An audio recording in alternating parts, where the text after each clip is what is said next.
Sahabat TV Lampung, Anda masih bersama kami dalam Syariah Corner. Dan saat ini juga saya masih bersama dengan Wakil Dekan 1 Fakultas Ekonomi dan Bisnis Islam UIN Raden Intan Lampung, Ibu Heni Noviarita. Halo Ibu. Halo Mbak. Kita masih bicara tentang peran penting dari literasi perekonomian syariah. Tadi sudah Ibu sampaikan, ternyata ada beberapa tingkatan ya. Ada well literate, kemudian sufficient literate, ada low literate, dan juga not literate.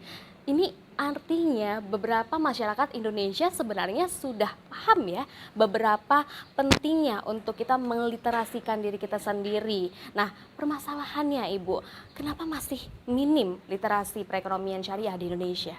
Baik, jadi tadi kita sudah ada empat tingkatan mengenai literasi keuangan syariah. Dan kalau kita boleh ambil persentasenya, yang well literate itu baru sekitar 12,6%. Oke. Jadi yang well literate, yang artinya paham sekali, itu baru 12,6. Oke. Seharusnya dengan penduduk muslim yang sedemikian banyak, Betul. ya, dengan praktisi perbankan kita yang sudah mulai signifikan meningkatnya, ditambah juga pemahaman yang diberikan oleh akademisi, praktisi, ya, itu harusnya terbalik, Mbak. Benar. Jadi bukan yang 12,6 yang well literate, yang harusnya dia 86,2 yang well literate. Tapi itu tidak bisa kita pungkiri juga, di antara masyarakat tersebut terkendala. Satu, kendalanya itu bisa juga disebabkan pemahaman mereka tadi, pemahaman mereka yang belum mumpuni terhadap perekonomian syariah. Dan kemudian mereka juga merasa bahwa perekonomian syariah dari sisi konvensional itu lebih mudah dibandingkan dengan yang syariah. Nah, itu persoalannya yang mungkin juga yang harus kita tuntaskan, ya, harus kita tuntaskan dari semua pihak, kerjasama yang mumpuni lah yang memang harus memotong kendala tersebut, Mbak. Baik. Nah, apabila kita lihat tadi memang kendala-kendalanya tadi ya Ibu ya. Nah, apakah ini juga terkendala lewat teknologi? Ya. Salah satunya? Salah satunya teknologi. Sebenarnya kan kalau kita berbicara teknologi ya, teknologi digital lah sekarang ya. Jadi kita tidak bisa pungkiri juga di masa seperti sekarang, balik lagi ke masa pandemi COVID ini, ternyata percepatan teknologi itu jauh lebih dahsyat. Justru Lebih dahsyat dibandingkan dengan sebelumnya. Kenapa? Dimulai dari misalnya perkuliahan semuanya, kemudian dari SD sampai perguruan tinggi itu menggunakan daring, yang automatically itu harus menggunakan sarana digital.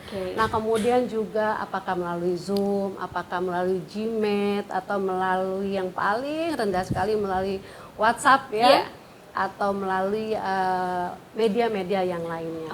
Nah, tetapi tidak semua orang yang memahami penggunaan digitalisasi.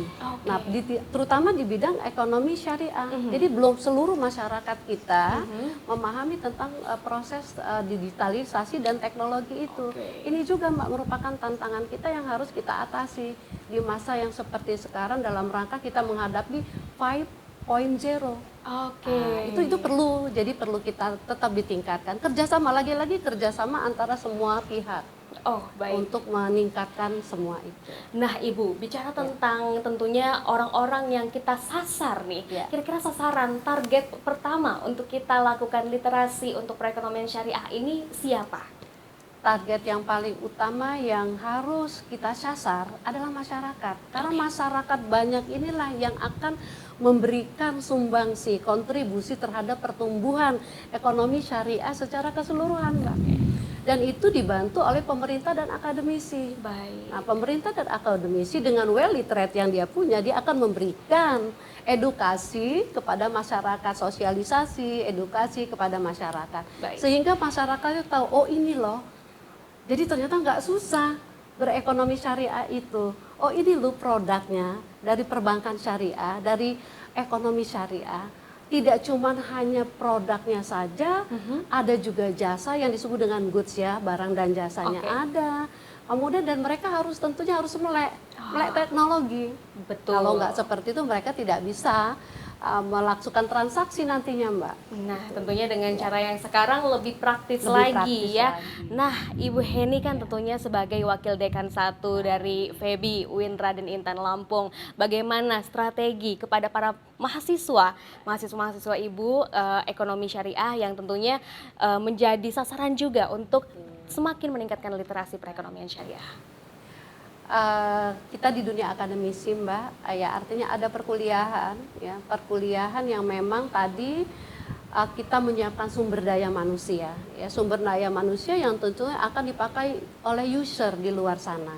Jadi saya di bidang 1 kebetulan itu membawahi urusan akademik. Baik. Nah, maka mahasiswa yang sebagai ujung tombak, tetapi di sini ada prodi lah ya sebagai ujung tombak dari sebuah fakultas. Kita ada 4 prodi. Yang paling tua ekonomi syariah, kemudian juga perbankan syariah, kemudian ada akuntansi syariah, dan ada manajemen dan bisnis syariah. Nah, tentunya keempat prodi inilah yang merupakan ujung tombak yang harus mampu memberikan literasi, edukasi kepada mahasiswa. Itu tercermin dalam kurikulum. Tercermin dalam kurikulum masing-masing prodi.